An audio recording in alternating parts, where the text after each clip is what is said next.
Hello and welcome to Lawyer Life with Johnnie Finch. I am an NC criminal defense attorney. Thank you for clicking on the video and thank you for subscribing. Today I am talking about jury voir dire. This is going to be a two-part video. The first is going to be very general. If you're in a rush and you need to know what jury voir dire is right before a trial, you don't have time to really delve into the nuances, then this is going to be a great video for you. And then the second one, I'm going to go more into my personal strategy that I've adapted over the years. Okay, so what is jury voir dire? Jury voir dire is simply the process that is used to get the jury pool of a lot of people, sometimes between 30 and 50 people, to about 12 people and 2 alternates, depending on what your jurisdiction is. So in North Carolina, there's 12 jurors, and the judge can pick 1 to 2 alternates depending on how long he thinks the trial will be. Ultimately, the judge will decide that based off his discretion, the court's discretion. Now, on my first jury trial, I'll tell you guys this really quick.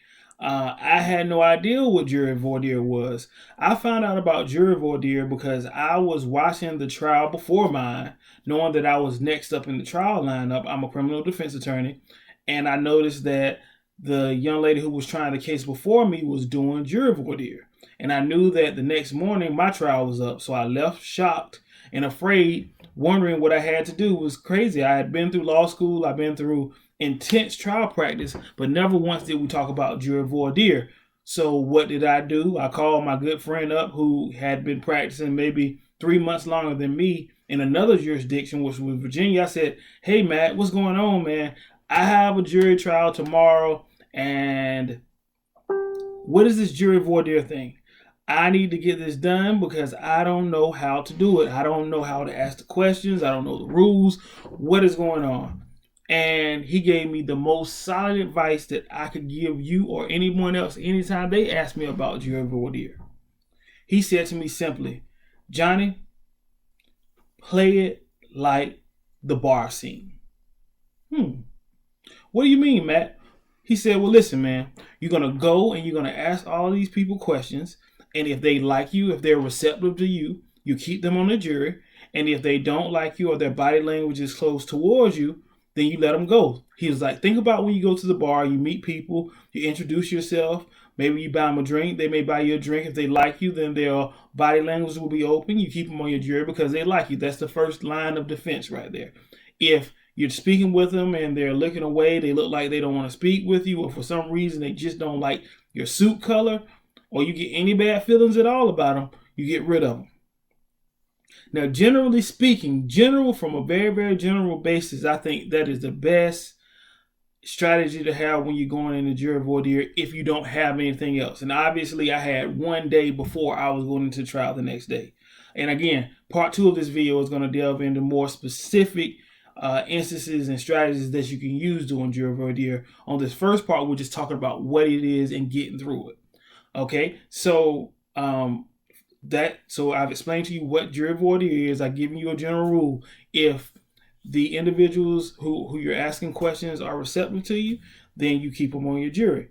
Now, next thing you want to do is you want to know the specific rules for your jurisdiction, district or state. And here in North Carolina, in criminal court, you get 6 strikes for cause and you get 6 strikes without cause and unlimited strikes for cause. And when we say for cause or without cause, meaning that for any particular reason at all, I can, and giving no reason to the court, I should say, I don't have to give a reason to the court while I'm dismissing 6 potential jurors. Now, I'm not going to say that for any reason in the world I can dismiss them, but I don't have to give an open reason unless the state were to inquire into the reason why I was getting rid of those 6, and generally they don't ask. So I know that there's 6 people that are here that I can get rid of if I want to. And for cause would be if there was some type of bias towards the state or the defendant, meaning that somebody was related to the defendant, perhaps. Maybe if there was a victim in the case, they were related to the victim. Maybe they knew all about the case. Somebody had told them about the case. For whatever particular reason that would add prejudice to the state or the defendant in a criminal case, which we're talking about a criminal case, then you can ask the judge to strike that person for cause. And generally, these are going to be blaring. Generally, you can ask for the potential jury pool list a couple of days before trial, so you can view them, so you can see, hey, you know what, the district attorney or the Commonwealth attorney's brother is in the jury pool. I know I don't want to keep him, so that's something you can go and try to handle in the most professional way you can, but making sure that you're not missing anything or missing anyone. You can usually get help with that if you have an assistant to kind of look at who these people are. So we have the general rule, if they are not receptive to you, then you get rid of them. If they like you, then you keep them. 2, know your district's rules about your jurisdiction's rules about causes, strikes for cause, strikes for without cause, how many you get. That's important, because if you go over your limit, let's just say that you have 6 and you try to strike 7, the judge is going to look at you like you're crazy, and you don't want to lose credibility with the jury for something that you don't know, which would be a rule. Jurors are going to trust you, and so if at any point you don't look like you're doing, you don't look like you're doing, and you're doing it in a non-intentional way, then the jury could hold it against your client. So you want to make sure that you at least know the rules. And then thirdly,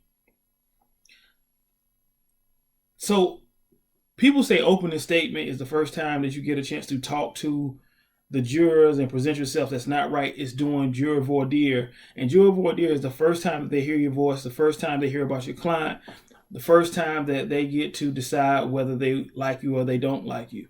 So it's a lot more informal in a conversational tone. You get to, generally you're going to say, hello, my name is Johnnie Finch. This is my client, Ben Willis. We're here for whatever particular case. I just want to get to know you guys. You ask some questions.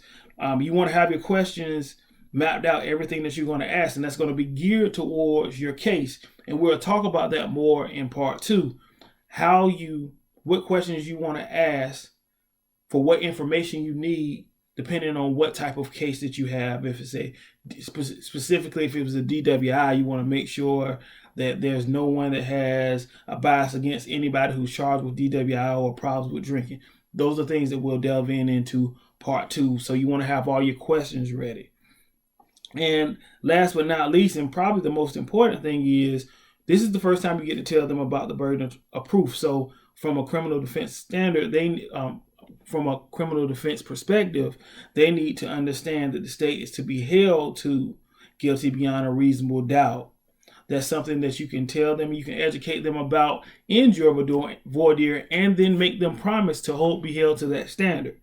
So you want to be able to tell them what it is, help them to understand it, and then ask them any questions that they have with it. That is the first time that you get a chance to really educate the jury, and I'm sure that'll be reiterated again on closing statement again. The judge will also tell them during a jury charge at the end of the trial before they go and deliberate about guilty beyond a reasonable doubt, which is the standard in a criminal case. So generally speaking, guys, the things you want to know, what jury voir dire is. 1 is the process for picking the jury. 2, general rule: if they don't like you, you get rid of them. If they like you, then you keep them. 3, have your questions prepared based off of the case that you have. 4, know the burden of proof, and you want to educate them about the burden of proof and get them to promise to uphold the burden of proof. And if you know those 4 things, you can at least get through jury voir dire. If you like this video, please subscribe, and I'll have more, and especially part 2 of this video, where I'll go in more in depth about some of the strategies that I've taken over my career when I develop my jury voir dire questions, and some of the strategies that I use as to how I speak to the judge and the potential jurors. So I hope you guys have a good day, and I hope you're enjoying this quarantine series. Again, please like and subscribe. Thank you for viewing this. Again, my name is Johnnie Finch, and welcome to Lawyer Life. I'll see you guys later. Be good.